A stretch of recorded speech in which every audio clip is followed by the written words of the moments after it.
Bismillahirrahmanirrahim. Assalamualaikum warahmatullahi wabarakatuh anak-anak. Selamat pagi. Nah, kita sudah memasuki minggu kedua ya anak-anak ya, belajar secara daring. Nah, kita akan melanjutkan pembelajaran di tema 5 subtema 2, yaitu masih tentang pengalamanku. Nah, Bu Guru harap anak-anak sebelum menonton video ini, anak-anak berdoa terlebih dahulu. Anak-anak membaca Asmaul Husna terlebih dahulu, dan juga anak-anak membaca surat pendek terlebih dahulu ya.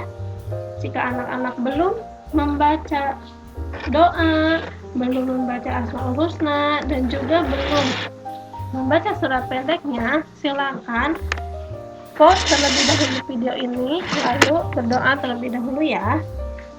Dan juga Bu Guru harap anak-anak harus sarapan dulu sebelum menonton video ini ya, agar ketika anak-anak menonton video ini tidak kelaparan jadi tidak terganggu ya konsentrasinya. Oke.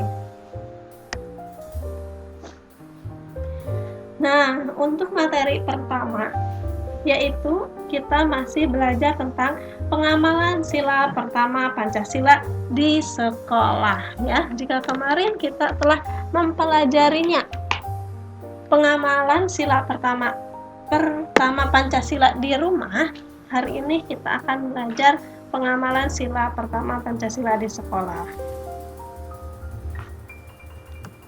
Nah, anak-anak, Pancasila itu harus kita amalkan dalam kehidupan sehari-hari ya. Coba sebutkan pengamalan sila Pancasila pertama ketika kita di sekolah. Jangan sebutkan ya. Pintar sekali ya. Nah, pengamalan sila pertama Pancasila di sekolah itu memiliki tujuan anak-anak, yaitu yang pertama, memohon kepada Tuhan agar setiap kegiatan di sekolah itu dapat terlaksana dengan baik.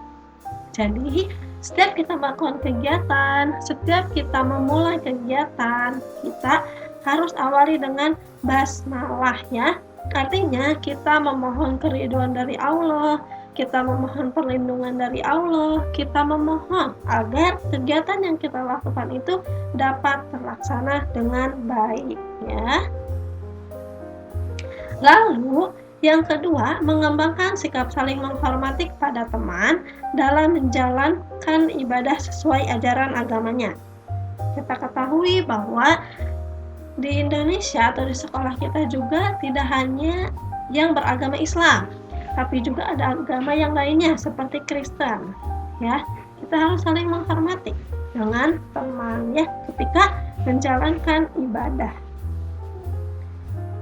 Yang ketiga, membina kerukunan dengan teman walau berbeda agama. Nah ini jika misalkan kita mempunyai teman yang non-Islam, kita di sekolah sedang melaksanakan sholat duha, yang Islam ya sedang melaksanakan sholat duha, teman yang Kristen tidak boleh mengganggu kita yang sedang melaksanakan sholat duha.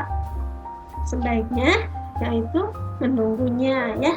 Begitupun kita sebaliknya, jika teman kita sedang berdoa, sedang beribadah sesuai agamanya, kita harus menghormatinya ya, harus menghargainya begitu.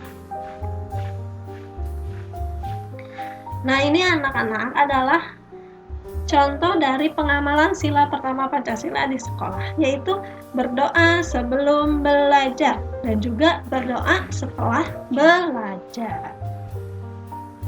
Lalu di sini terlihat gambar sedang melaksanakan sholat duha berjamaah ya. Itu adalah salah satu contoh pengamalan sila pertama Pancasila di sekolah ya anak-anak ya. Oke. Nah, di sini ada 3 soal nih anak-anak nih. Tidak perlu ditulis ya.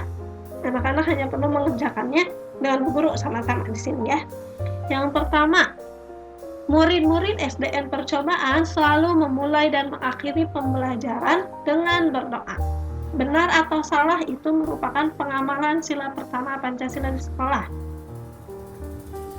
Benar ya. Yang kedua, ibu guru mengajak anak-anak untuk berdiskusi memilih ketua kelas. Benar atau salah? Salah ya. Kalau berdiskusi itu merupakan pengamalan sila keempat Pancasila ya. Yang ketiga, Yudi anak yang rajin sekolah. Ia selalu berpamitan kepada orang tua sebelum berangkat sekolah. Benar atau salah? Salah. Kalau berpamitan kepada orang tua itu merupakan pengamalan sila kedua Pancasila ya.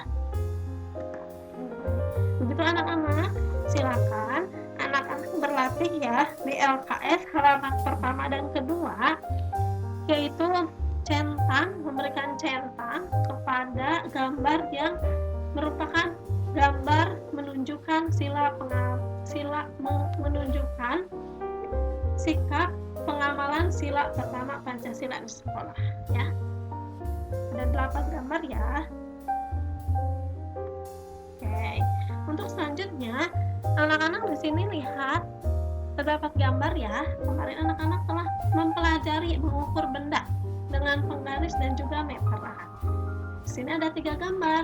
Yang pertama ada meja. Meja, kira-kira diukurnya menggunakan penggaris atau meteran ya? Pintar sekali, dengan meteran karena panjangnya melebihi penggaris. Kalau diukur dengan penggaris itu berarti memerlukan beberapa penggaris ya. Yang kedua pulpen. Yang kedua pulpen. Lalu yang ketiga sabuk. Itu diukur menggunakan meteran ya. Nah anak-anak silakan ketiga benda ini yang ada di rumah anak-anak silakan ukur, lalu catat hasilnya ke dalam bentuk sentimeter, satuan sentimeter. Tidak perlu diubah ke dalam satuan meter ya anak-anak ya. Tidak perlu diubah ke satuan meter, jadi hanya diukur ke satuan sentimeter saja. Begitu anak-anak, sudah paham? Kalau sudah paham, silakan anak-anak siapkan meteran dan juga penggarisnya ya, lalu kerjakan LKS-nya. Demikian materi yang dapat Bu Guru sampaikan hari ini. Semoga dapat bermanfaat. Ya, ingat nanti sesudah belajar anak-anak berdoa.